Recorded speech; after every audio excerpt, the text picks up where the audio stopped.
আসসালামু আলাইকুম রহমতুল্লাহ। Hi guys, আজকে জুমার দিন, শুক্রবার।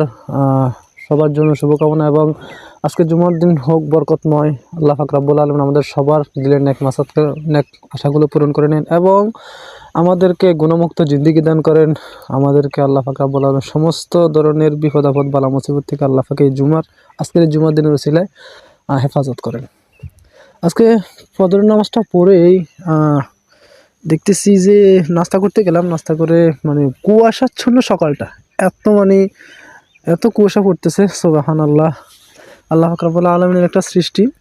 কুয়াশাটাও এটা মনে করেন যে শীতের মধ্যেই পড়ে এবং কি এই কুয়াশাচ্ছন্ন সকালটা দেখার জন্য অনেকের খুব আগ্রহ, অনেকের ইচ্ছা থাকে, বাট কামে কাজে কিংবা বিশেষ করে এখন তো ঘুমের সময়, ঘুমের কারণে অনেকেই কুয়াশাচ্ছন্ন সকালটা, সুন্দর এই দৃশ্যটা মিস করে, দেখতে পারে না।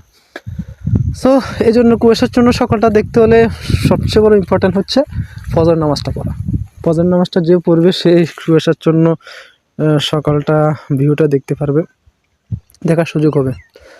সো আমরা যারা ফজর নামাজটা পড়ি না, ফজর নামাজটা পড়ার চেষ্টা করবো এবং এই মনোরম দৃশ্যটা, সকালবেলা কুয়াশাচ্ছন্ন সকালটাও ফিল করব, দেখব।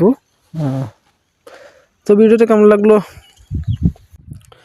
অবশ্যই জানাবেন এবং ভালো লাগলে লাইক করবেন, শেয়ার করবেন, একটা ছোট্ট করে কমেন্ট করবেন। সকালের এই মনোরম দৃশ্যটা, কুয়াশাচ্ছন্ন সকালটা কেমন লাগতেছে আপনাদের কাছে। তো আর বেশি কথা বলবো না, আপনাদেরকে যতটুকু দেখানোর চেষ্টা করছি, আশা করি ততটুকু দেখাতে পারি নাই, আপনাদের মন মতো করে দেখাতে পারি নাই।